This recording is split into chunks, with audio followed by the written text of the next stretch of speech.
करे क्या न करे ये कैसी मुश्किल है, कोई तो बता दे इसका हल ओ मेरे भाई, कि एक तरफ तो उससे प्यार करें हम और उसको ये कहने से डरे हम।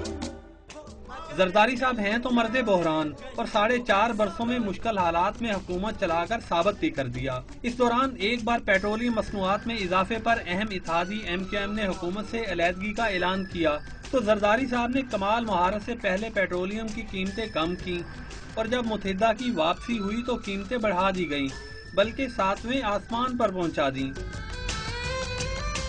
आप लोगों में मेरे जितना दिल गुर्दा नहीं है जो आप लोग अपनी जबान खोलते हो। जुल्फकार मिर्जा की कड़वी कुसैली गुफ्तगू से मुत्तहिदा फिर नाराज हुई तो इसी दौरान जरदारी साहब ने सिंध में जिले हुकूमतें खत्म करके कमिश्नरी निज़ाम बहाल कर दिया।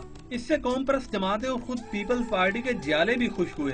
ताहम अब इलेक्शन करीब आने पर MQM ने मजीद आगे चलने के लिए मुशर्रफ का बल्दियाती निज़ाम बहाल करने की शर्त रखी तो मरते क्या न करते कि मिस्ताक ऐसा ही करना पड़ा। क्या करे क्या न करे ये कैसी मुश्किल है।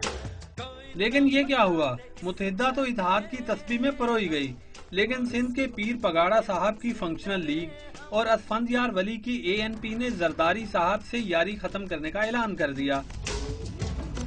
ऐसे में कदरे सुकून का सांस लेने वाली पीपल्स पार्टी एक नई मुश्किल से दो चार हो गई है।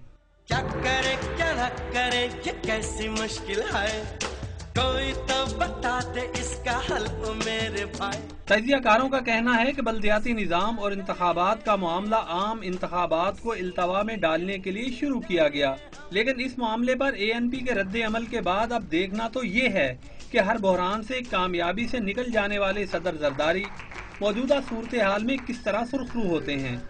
मुस्तफा बेग मिर्जा, डॉन न्यूज़, इस्लामाबाद।